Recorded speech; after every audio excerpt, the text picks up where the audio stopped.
Alrighty, welcome back to the Six. My name is Sandy Cerami. I'm sitting here with my partner in crime, Double D, Deshone Drummond. We got the man behind the camera, Hollywood Bill Capone of Capone Studios, and we are in our favorite spot. Yes. Right? Love to hang here. We are at Bakari Grill over in Washington Township, New Jersey, with our incomparable hosts, as I always say, John, Lisa, and the incredible Alexa Amaratis. Once again, the place is packed. It is. So there must be something good to do here, like eat a lot, drink a lot, have a good time, All share of the some. above. Yeah, no doubt. Share some time with a friend. And so we're here celebrating something a little special today. It is Double D's 35th birthday. I wish you a happy birthday, buddy. Thank you, brother. I'm wishing you nothing but health, happiness, and Thank you so much, prosperity in 2019. Shaping up to be a phenomenal year. Yeah, no doubt, no doubt. Listen, we are now getting some reach at this point, right? What we've seen happen in a pretty short period of time has been amazing. I mean, you and I talk about it. You know, we talk on pretty much every day now, and it's just amazing. In 4 weeks, you know what this has turned into. Yeah. You know, it's kudos to you. This is your brainchild. You know, you really took telling people's stories, and you know, you've made it conversational. It's inspirational, and you know, people are just loving it. The response has been I have to be honest with you, that I think that's the key, is that everybody loves to hear a great story, especially when they're genuine and they're authentic. Mm-hmm. And we've had some great guests so far. We've got some amazing guests coming up, which you know. Yeah. You know, we spoke about that with Bill previously off camera. Yeah. We're going to talk a little bit more about off camera and what that's going to be like for us moving forward. And we're learning as we go. I mean, the truth of the matter is we joke around all the time. I say, man, I don't even know what the hell I'm doing, but you know, we're just going to keep on doing it because we're getting such a great response. We've got next week Scott Joseph of J&L Marketing, an incredible company out of Louisville, Kentucky, and an incredible guy, a very, very smart guy, an entrepreneur at heart. Leader in the industry for sure. Absolutely, no question, no question. If you don't know Scott or J&L Marketing, you'll find him all over the place. He's on LinkedIn, Facebook, Instagram, Twitter. He is a man on a mission, and it's funny because you know he and I are going to talk a little bit about him finding his fire and his passion again, you know, to grow his business. So I'm looking forward to him next week. And even as someone outside of the industry, if you've walked into an auto dealer on call it a Saturday, and you've seen people everywhere and excitement and you know people greeting you in an incredible way, you know. 9 times out of 10, that was a J&L event. Oh yeah, J&L, they know how to put on the show. There is no question about it. Do a great job. They've got an incredible digital presence as well. So we're looking forward to sharing some time with Scott next week, hearing his story. We've also got a guy that I know well. His name is Tim McCarthy. He is an ESPN executive, also a friend of John Amaratis and a regular patron of the restaurant, but a really, really sharp, bright man, self-made. His story is outstanding. So I can't wait to have those two guests here next week. But it's going to be amazing as always. Yes.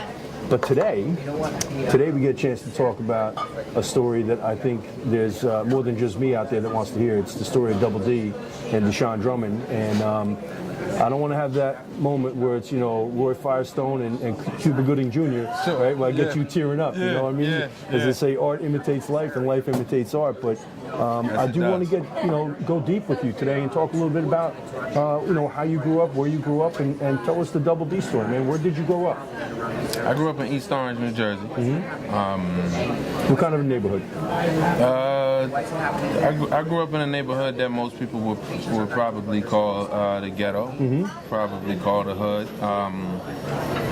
urban community,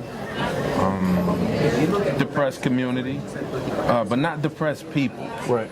And you know, an amazing spirit. Not down depressed, there. Still, amazing spirit. You know, as when you told me you wanted to talk about this, and I've been coming into this realization over the definitely the last year of my life has been a lot, but I've really been coming into the realization of how many awesome people I had in my life as a child. Yeah. And even when you're in hard situations as a child, I think you need at least one person. And you know, we know people who have been in horrible situations, and they had that one person that kind of was the ray of the lifeline for them. I had a lot of people between family, friends, and so It's helped shape you over the years, right? It's played a dramatic role in me looking at my circumstance and coming from a place where the things that I think about today, that environment isn't conducive to creating those things. Right. So when I'm thinking about how to make impact in business and industry and you know, you have to have something, because if you look around, all you see is depression, all you see is oppression, all you see is people not getting ahead and you know, but who was the resilient single biggest influence in your life, ultimately? That's tough to say, but I mean, I was raised pretty much by my mother. My father and mother separated when I was young. All right. I'm a byproduct of divorce too. You know, my parents split at 5, so yeah, I get it. And you know, as a child, we're looking for stability in some way, shape, or form. But great parents, just not together. Yeah, mine too, man. I so share that with you. You know what I'm saying? My parents were amazing people. My dad unfortunately passed, a little less than 2 years ago. My mom, love you, Mom. She's still with us. And an amazing person, but you're right, they just weren't right together. And sometimes it's just they're meant to come together, create a great person. Hey, we wouldn't be here otherwise, bro. We would be celebrating your birthday Amen. If that wasn't the case. You know? Amen. Let me ask you this question. They were separated, but they were both involved in your life as you were growing up, correct? To some, my dad a little less. Yeah. You know, my dad a little less because he was a little busy. Always had a heart for his children. Always a great person, but just very busy. Yeah. And you know, he's in his 20s, he's in his 30s, and it's tough. But now we're best friends. Like before I came here, literally, he took me out to breakfast for my birthday. We are together 2-3 days a week. We're together almost every day. We talk everything. So, you know, testament to, you know, no matter where you start with a relationship, if you're willing to make the investment into that relationship, you can turn it. You know, it's growth. It really is. It's growth. And we both had to make that conscious decision that we're going to forget about the past. We have a lot more runway in front of us than we do behind us. Yep. So let's focus on what's in front of us, and that's what helped us get to the point where we are now. I give you a foot stomp and amen, because it's not how you start, it's how you end up. It's how you end. You put it on. You say that all the time. Yeah, it's how you end up. It's the truth. Let me ask you this: what kind of a student were you?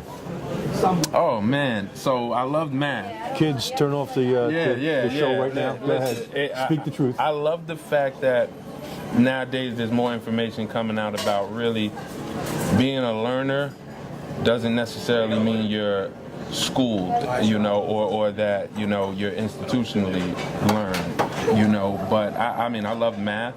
I did very well in math, but school just, for me, it was kind of a little too slow. Yeah, it was boring. Yeah, it was a little too slow. I was very bored. You know, I know when you were talking with Eric, you and Eric Ruby both shared that same thing. Like, you're just in it, and our minds, you know, our minds are racing a million miles a minute. No question. So when you're sitting in school and you're like, you get a concept, and then the teacher has to explain it to 20 other students so that they all get it, you're checked out by then, moving on to the next thing. So that kind of got me in trouble a little bit, because after a while I'm just like, this is too slow for me. I didn't see it being. You know, a lot of times that manifests itself in kids getting into trouble. It does. I can speak from experience. It does. We were talking off camera, and you said, man, you always are able to kind of ad-lib and pick something up and run with it pretty easily. And I said, well, Deshone, I had to tell a few stories in my day growing up. You know, when my dad and mom said, where were you? And I didn't have the answer. I couldn't give them the old Ralph Cramden, dust a bribe, bribe a dust. I better have had a story, otherwise I was in for it. So, and if you, I got in a lot of trouble in a couple years, because there comes a point in time, I think, in a lot of us, in a lot of our lives, when you come from a place where you have, whether it's, you know, someone's on drugs in the house, some type of dysfunction, because a lot of families have some type of dysfunction. Every family. You know what I mean? Every family. No one has this perfect family, you know. It's just, that's a myth. Not to interrupt, but Gary Vee said it the other day. He said, leave it to Beaver is over. Like, it's out. It's done. True. You know, so it's true. This Pleasantville. It never was there. No, you know never was there. It is always, because there were people, and as long as you have people involved, there's going to be something. But you know, but when you actually have like hard circumstances, divorce, someone on drugs, single parent household, there comes a time where a lot of us rebel, where you get into this, you know what, me against the world type thing, and I started getting more into, you know, the streets in my later teenage years, 15, 16, 17, being in the streets on the weekends. Influenced, right? We always talk about influence can be positive or negative. Influenced by some of the negative stuff. But it was an outlet for you, I would assume, right? Because I had great people, and the thing about it is, and it comes from my upbringing. You kind of know where the line is, and I think like I always had bigger thoughts, you know, and I never wanted to let my circumstance let me make a decision that would cancel these imaginations that I had of a better life, because ultimately that's all we have. When you don't have anything, all you have is your imagination of what life can be, you know, what I've seen, you know. Even if you're like, I don't know how I get there, you just know that, okay, if I can see it and imagine myself being in a better position, then I can get there. And so that faith alone will kind of help you, even as you're making bad decisions, it'll help you to know, okay, no, I can't do that. That's too risky. Right. And I think I always had that, and it comes from my parents. It comes from my parents and my aunts and my family, for sure. Another example of where I see someone who's accomplished things in their life take a negative and turn it into a positive. I had the good fortune to have lunch with somebody. I'm not going to name drop because he's an ex-NFL player. He did win a couple Super Bowl rings with my team, the Giants, and another team, the Cowboys. Big Blue. Yeah, and then you know, the star in the helmet guys, which I'm not a big fan of. But this gentleman told me, he says, you know, I had a tough time because I went to 4 different high schools, and I sat across from him laughing a little bit, and I said, well, your parents gave you a gift. And he looked at me kind of funny, and I said, look, bro, I went to a different school, 5th, 6th, 7th, 8th, and 9th grade. And by the way, I wasn't, you know, 6'7" and, you know, 290 pounds and built like that.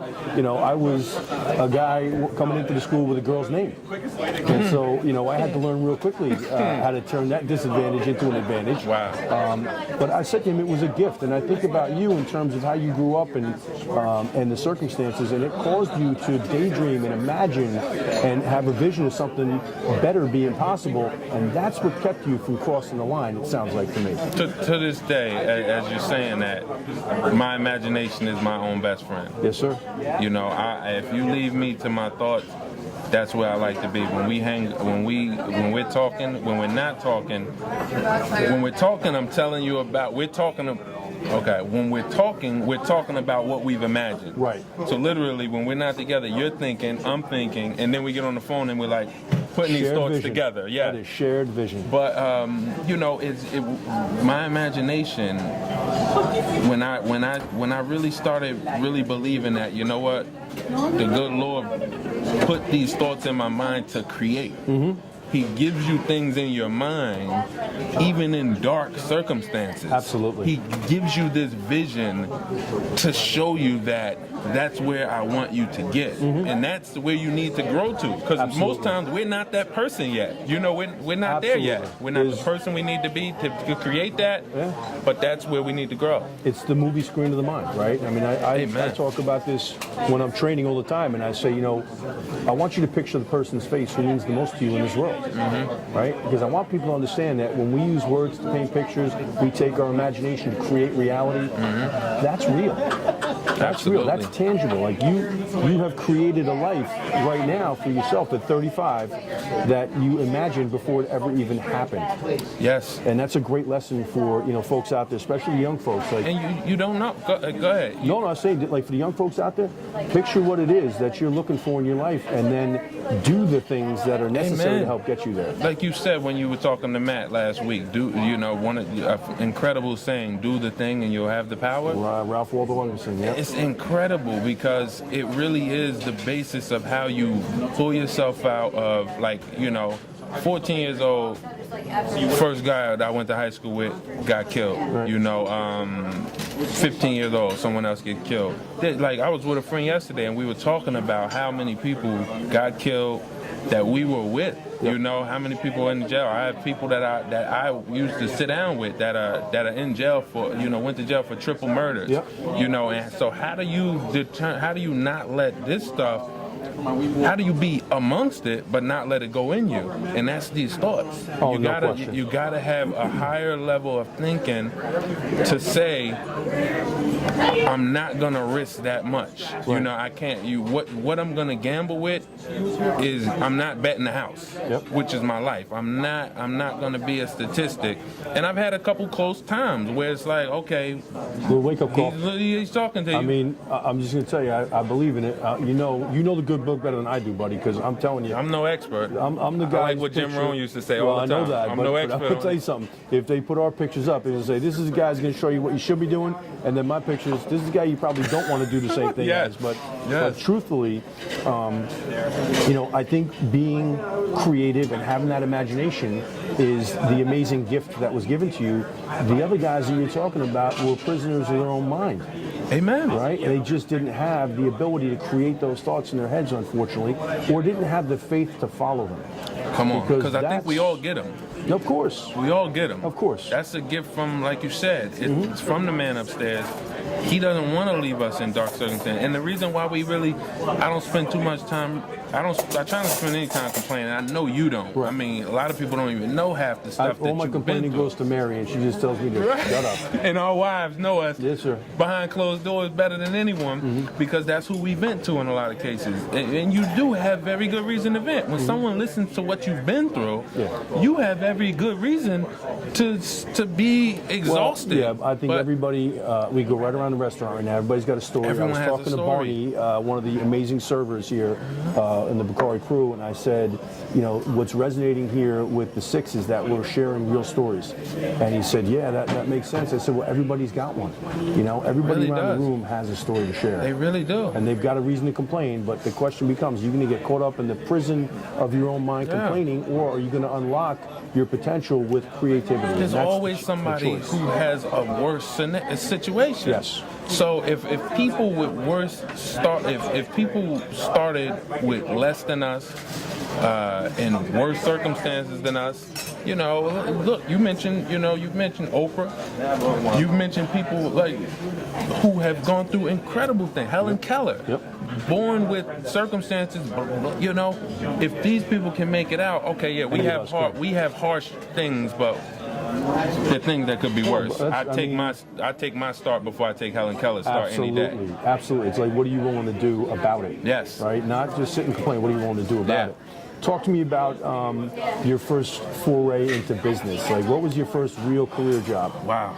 So I discovered early that I didn't want to be in fields where I clocked. I love, you know, you and I were salesmen. You know, the ability to go in and say, okay, I can earn based on what I put out. Right. If I turn up, it shows in the money I make.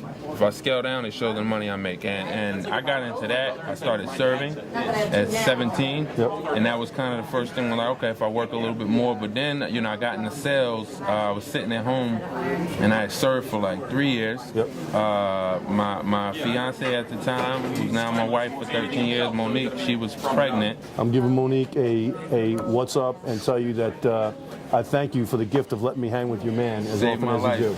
Incredible woman. She saved and my you life. Outkicked the coverage. I know that because I've seen pictures of her. Yeah. Oh yeah. Married up. Yes, sir. Yeah, yes, sir. Sure. Yes, sir. We both did. Yeah. Nothing against you, but I saw. I don't take it personally. I got mirrors in my house. We married up. Yeah. But anyway, so I was sitting on the couch, and you know, just the serving wasn't getting it. I knew I had a baby coming. I opened up the paper one day, and it said sales. We will train you. You know, auto sales. And I went in. One of the greatest myths ever perpetrated on the unsuspecting public. We will train you. We will train you. Right. Yeah. That's a very loaded statement. Sorry, car dealers. You know, you're my brethren, but you know.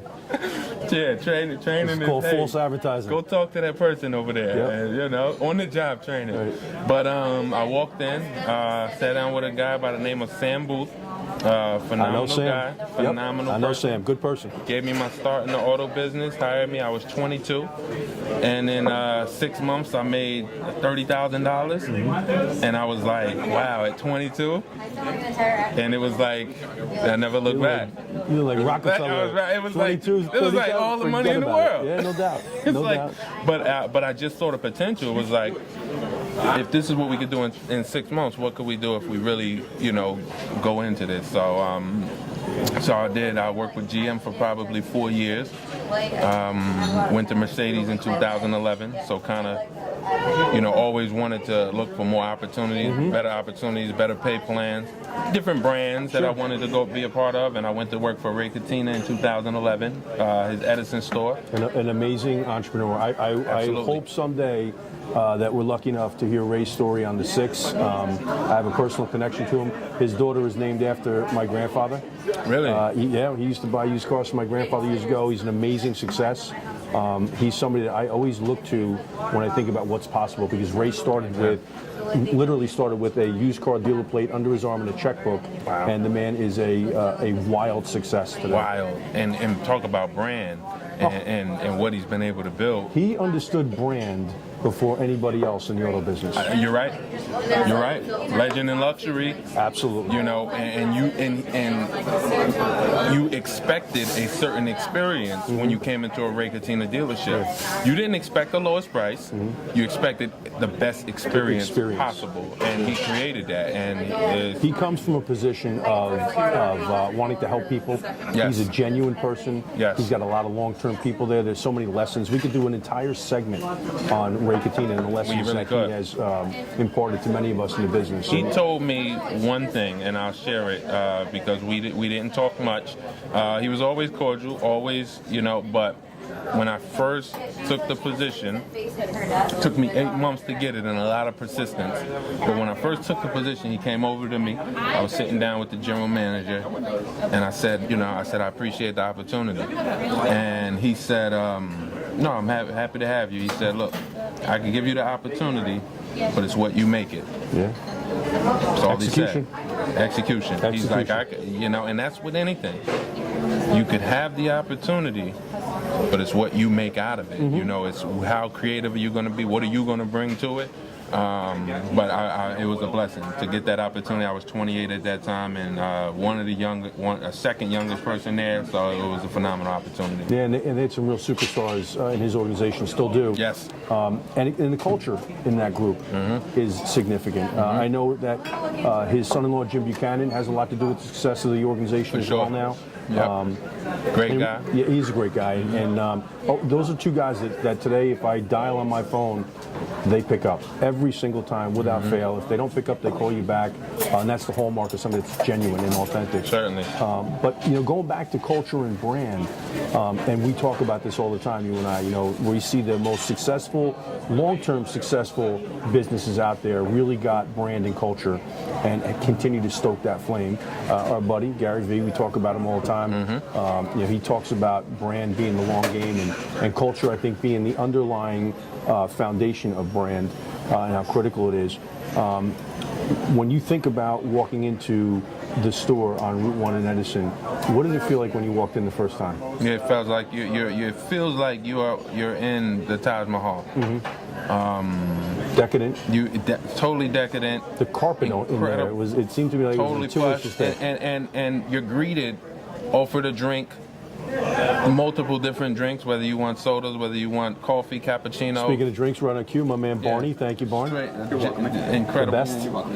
Just an experience. Yeah. And I think what we talk about online, but there's some things that don't change. When you have established a brand, people don't put price first. Correct. So when you haven't, you're selling harder. Yeah, no question. You have to justify price more. When you have a brand, people knew if I'm dealing with Ray, I'm going to get an incredible experience. I'm going to be treated like royalty. If I have a problem with my car, I'm going to have an incredible experience. The service is unlike any other. He delivers a plant to your home after you buy a car. Like you buy a car and then a couple weeks later someone knocks on your door, hey, here's a plant with a nice thank you card from Ray Katina. Right. So it doesn't change. In 2019 and moving forward, brand is everything.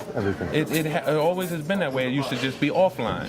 Well, we're talking about what I would consider a big brand in Ray Katina. It's a $1 billion plus business. Certainly. You and I are talking a lot about where you are in your career right now. All right, and you've got two businesses right now that you're building simultaneously, which I know, and they are actually in congruence with each other. They are. Because you can use one to build the other. Talk a little bit about it. I mean, so I love the car business. I think the car business provides an opportunity to people that doesn't exist in a lot of ways. The opportunity that money you can earn and the life you can build if you just work hard for a couple years and work smart is awesome. But I always had different ideas. So I had ideas to say, these things I imagine, I want to see them. And when I prayed to God in 2011, while I was at Ray Katina, I prayed for $1 million idea. And when you ask God for something, He gives you more than you ask for. Always. He gives you He gave me multiple ideas. And I'm like, I spent a lot of time.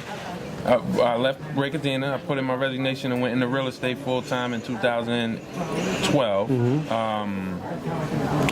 And what happened? No, I didn't. I didn't put in my resignation.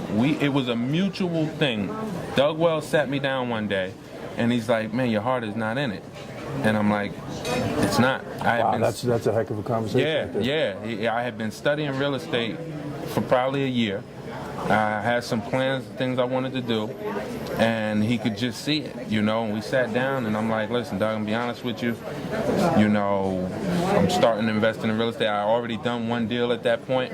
I'd already kind of closed the deal, and I put more money in my pocket with that deal than, it's probably it was a huge chunk of money. It was probably a 30% of what I would make for that year, but I made it in one deal. And it kind of took me maybe 10 hours to do. That'll turn anybody's head. It does. The math there is going to turn anybody's head. It does. And I also was excited about real estate. So I'm not saying go do something that you're not excited about just because you can make a good amount of money. No, but see, to Doug's point, and it's really it's showing you to yourself in a pretty harsh way, is like, you got to have your heart in whatever you're doing.